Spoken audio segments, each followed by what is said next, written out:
Sunny day तरी 3 degree, solid थंडी आहे. फील्स लाईक 5 आहे पण ओके. राहू ती बघ ट्रेन. राहूच्या शाळेत आम्ही पोहोचलोय आणि जो काल मी चेरी ब्लॉसम दाखवलेला, तर कॅनडामध्ये आम्ही राहतो. या तुम्हाला आज एक गंमत दाखवते. हाय हॅलो गुड मॉर्निंग, कसे आहात सगळे? आय होप सगळे मजेतच असाल. मस्त वेनसडे मॉर्निंग झालेली आहे आणि सकाळी उठल्या उठल्या आधी तुम्हाला मला एक गंमत दाखवायची आहे. काल मी तुम्हाला भरपूर पाऊस पडताना दाखवलेला आणि आज त्याचा टोटल अपोजिट क्लायमेट आहे. आज मस्त सूर्य आलाय. ते समोरच माझ्या बाल्कनीच्या समोरच तुम्हाला सूर्य दिसत असेल. आकाश पण आज एकदम क्लिअर आहे सगळं. तिथे समोर तुम्हाला डोंगर दिसत असेल, त्याच्यावरती ढग खाली आले. बाकी माझं जे सगळं सकाळचं रुटीन असतं ते कालच्या ब्लॉगमध्ये तुम्ही बघितलं असेल. तसंच माझं सगळं आवरून झालेलं आहे. राहू सुद्धा तयार आहे. फक्त पटकन आता मी रेडी होते आणि मग आम्ही स्कूलला जायला निघणार आहोत. पूर्ण सनी वेदर आहे ना. आणि इथे सगळ्या वेदरला लागतील असे शूज मी इथे ठेवलेत. आणि हे राहूचे रेनी शूज.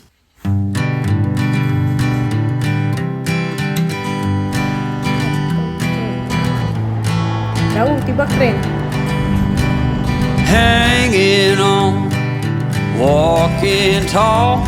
राहूच्या शाळेत आम्ही पोहोचलोय आणि जो काल मी चेरी ब्लॉसम दाखवलेला तो मी जवळून दाखवते. इथे तुम्ही बघू शकता पिंक कलरची सगळी फुलांनी हे झाड असं भरगच्च भरलेलं आहे. पण ह्या चेरी ब्लॉसमच्या समोरचं बरोबर हे झाड तुम्ही बघू शकता, याला काहीच बहर आलेला नाहीये. तसंच फॉल सीझनचं जे वाळलेलं आहे तसंच राहिलंय.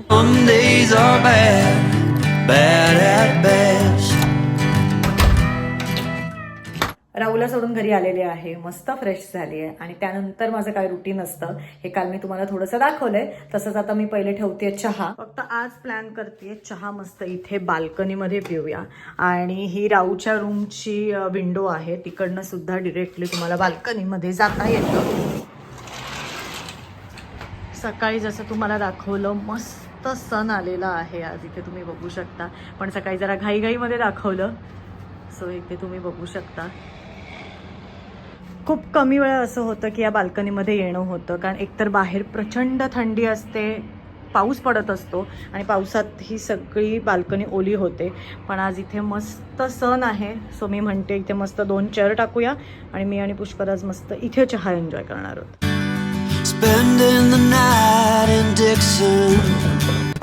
मस्त इथे बसून बाहेरचा सन एन्जॉय करता येणार आहे.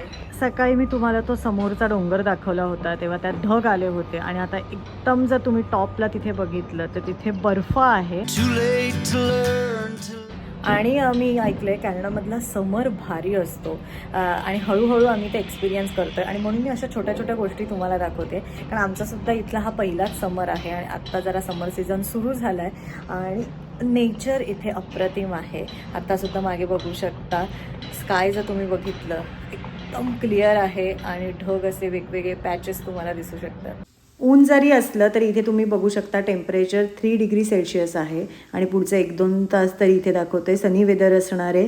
पण आता आपण बघूया फील्स लाईक आहे 5 डिग्री. इथे तर क्लाउडी दाखवतंय पण बाहेर तरी ऊन आहे मस्त.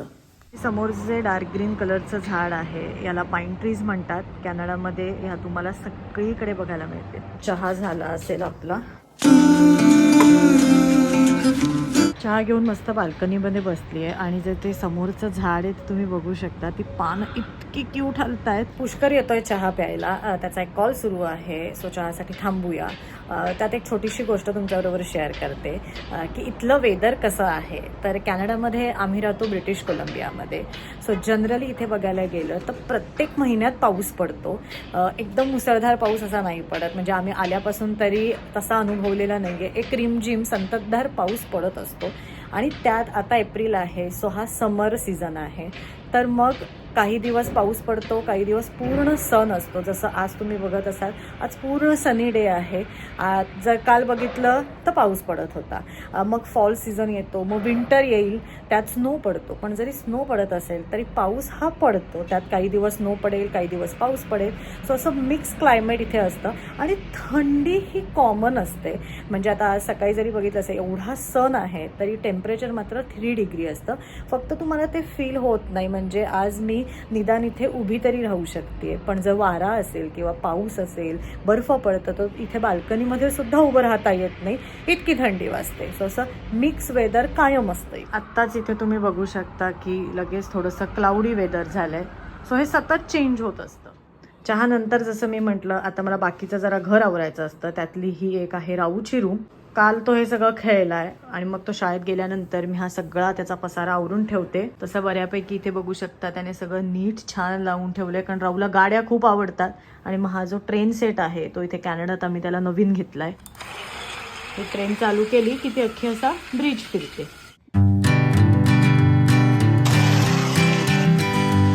मला फक्त ह्यात थोडंसं आता ही काल त्याने स्टोरी बुक्स वाचली आहे, ते सगळं असंच टाकलंय. ते मी जरा आता सगळं पटापट आवरून घेते. ही राऊची चेअर आणि हे स्टडी टेबल आम्ही कॅनडात आल्यावर नवीन घेतलंय. इथे आता असा लॅपटॉपचा सेटअप करून ठेवलाय, कारण राऊला आता शाळेत कीबोर्ड आणि माऊस तो शिकलाय. त्याच्यामुळे मग त्याला इथे जर काही करायचं असेल तर साधारण हे त्याला वापरू देत नाही, कारण तो जोरजोरात बटणं दाबतो. मग त्याच्यासाठी हा वायरलेस कीबोर्ड आणि हा माऊस आणलाय इथे.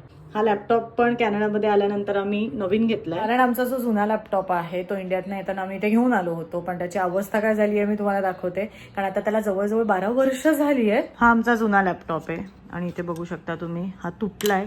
ही स्क्रीन पण अक्षरशः अशी निघाली आहे आणि आता काय होतंय, हा बंद पण होत नाही. त्याच्यामुळे हा असाच ठेवायला लागतो आणि असा वापरणं रिस्की सुद्धा आहे.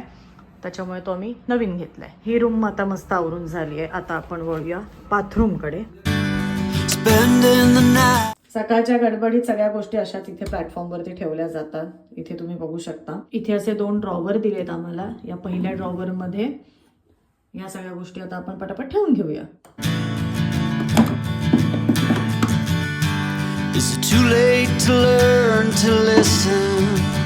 सगळं ओला झाला.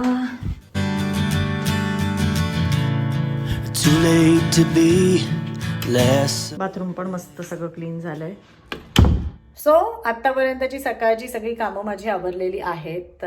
ऑलमोस्ट सकाळचे 11:30 वाजलेत आता. आणि सकाळच्या काही गडबडीमध्ये जी कामं जमत नाहीत ती सगळी माझी प्रोडक्टिव्ह कामं आत्ता करून झाली आहेत.